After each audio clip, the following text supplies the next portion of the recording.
യേശു ക്രൂശിൽ ചെയ്ത കാര്യത്തെ അതിന്റെ 12-ാമത്തെ വാക്യം വായിച്ചേ. കൊളോസ്യ ലേഖനം 2:12. കൊളോസ്യ ലേഖനം 2-ാം അധ്യായം അതിന്റെ 12-ാമത്തെ വാക്യം. സ്നാനത്തിൽ നിങ്ങൾ അവനോടുകൂടെ അടക്കപ്പെടുകയും അവനെ മരിച്ചവരുടെ ഇടയിൽ നിന്ന് ഉയർത്തെഴുന്നേൽപ്പിച്ച ദൈവത്തിന്റെ വ്യാപാര ശക്തിയിലുള്ള വിശ്വാസത്താൽ അവനോടുകൂടെ നിങ്ങളും ഉയർത്തെഴുന്നേൽക്കുകയും ചെയ്തു. ഹല്ലേലൂയ. അടുത്തത്, അതിക്രമങ്ങളിലും നിങ്ങളുടെ ജഡത്തിന്റെ അഗ്രചർമ്മത്തിലും മരിച്ചവരായിരുന്ന നിങ്ങളെ അവൻ അവനോടുകൂടെ ജീവിപ്പിച്ചു. അതിക്രമങ്ങളൊക്കെയും നമ്മോട് ക്ഷമിച്ച്, അതിക്രമങ്ങളെല്ലാം നമ്മോട് ക്ഷമിച്ചു, ചട്ടങ്ങളാൽ നമുക്ക് വിരോധവും പ്രതികൂലവുമായിരുന്ന കൈയെഴുത്ത് മായ്ച്ച്. ആമേൻ.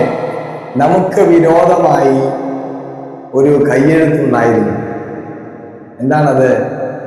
നമ്മുടെ അനുഗ്രഹത്തിന്, മുന്നേറ്റത്തിന്, ദൈവ പദ്ധതിക്ക് വിരോധമായി നമുക്കെതിരെ സംസാരിച്ചു കൊണ്ടിരുന്ന ഒരു കൈയെഴുത്ത്. മനസ്സിലായോ? ഹല്ലേലൂയ. ഈ കൈയെഴുത്തിനെ ആര് മായ്ച്ചു കളഞ്ഞു? യേശു ക്രിസ്തു. Praise the Lord. ചട്ടങ്ങളാൽ നമുക്ക് വിരോധവും പ്രതികൂലവുമായിരുന്ന കൈയെഴുത്തിനെ കർത്താവ് മായ്ച്ചു കളഞ്ഞു. ക്രൂശിൽ തറച്ചു നടുവിൽ നിന്ന് നീക്കിക്കളഞ്ഞു. അതിനെ ക്രൂശിൽ തറച്ചു, നടുവിൽ നിന്ന് നീക്കിക്കളഞ്ഞു. നമ്മുടെയും ദൈവത്തിന്റെയും മധ്യത്തിലെ തടസ്സത്തെ, അതായിരുന്നു ഈ കയ്യെഴുത്ത്, ശാപം. Praise the Lord. അതിനെ കർത്താവ് തന്റെ ശരീരത്തിൽ വെച്ച് തറച്ച് അതിന് പരിഹാരം വരുത്തി.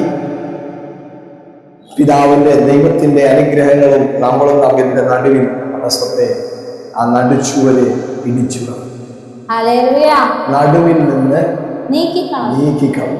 രാവിലെ എത്ര പേർ വിശ്വസിക്കുന്നുണ്ട്? ഇത് വിശ്വസിക്കുന്നവർക്കാണ് ബ്ലെസ്സിങ്, അനുഗ്രഹം പിടിച്ചടക്കാൻ കഴിയുന്നത്. ഹല്ലേലൂയ.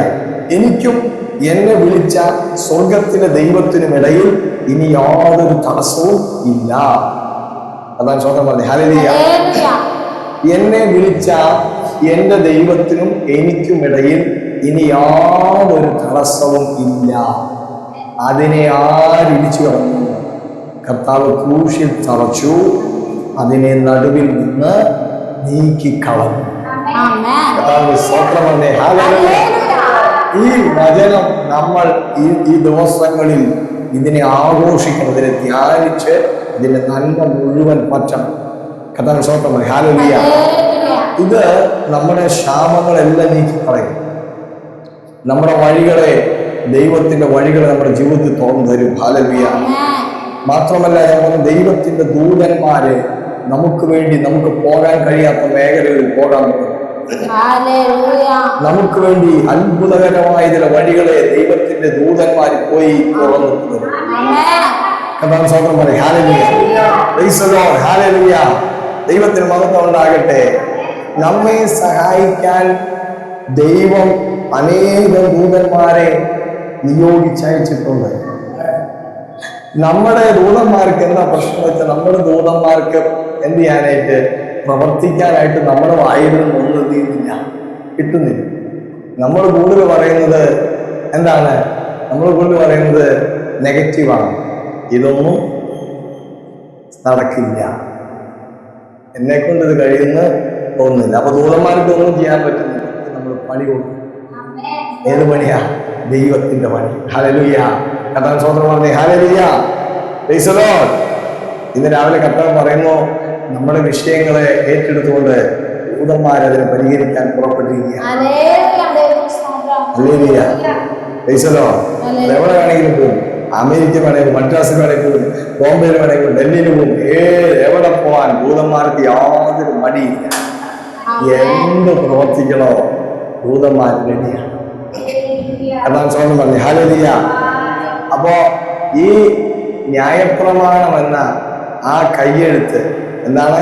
നമുക്ക് ചട്ടങ്ങളാൽ നമുക്ക് വിരോധവും പ്രതികൂലമായിരുന്ന കയ്യെഴുത്തിനെ കർത്താവ് എന്ത് ചെയ്ത് കളഞ്ഞു? മായ്ച്ചു കളഞ്ഞു.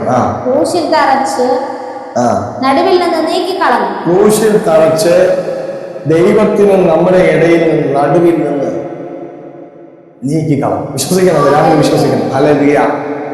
എനിക്കും ദൈവത്തിനും ഇടയിൽ ഇനി ഒരു തടസ്സമില്ല. കർത്താവ് സ്തോത്രം പറഞ്ഞേ. ഹല്ലേലൂയ. ഇനി യാതൊരു തടസ്സവും ഇനി ഇല്ല. അങ്ങനെ ഒരു വിശ്വാസം നമുക്ക് വന്നു കഴിയുമ്പോൾ നമ്മൾ വാഗ്ദത്തങ്ങളെ അവകാശമാക്കാൻ തുടങ്ങും. എന്താണ് വാഗ്ദത്തം? ദൈവത്തിന്റെ വായിൽ നിന്ന് പുറപ്പെടുന്നതാണ് വാഗ്ദത്തം. എന്താണ് വാഗ്ദത്തത്തിന്റെ പ്രത്യേകത? എന്റെ വായിൽ നിന്ന് പുറപ്പെട്ട എന്റെ വചനം അതിന്റെ പ്രവൃത്തി ചെയ്യാതെ മടങ്ങി വരുന്നു.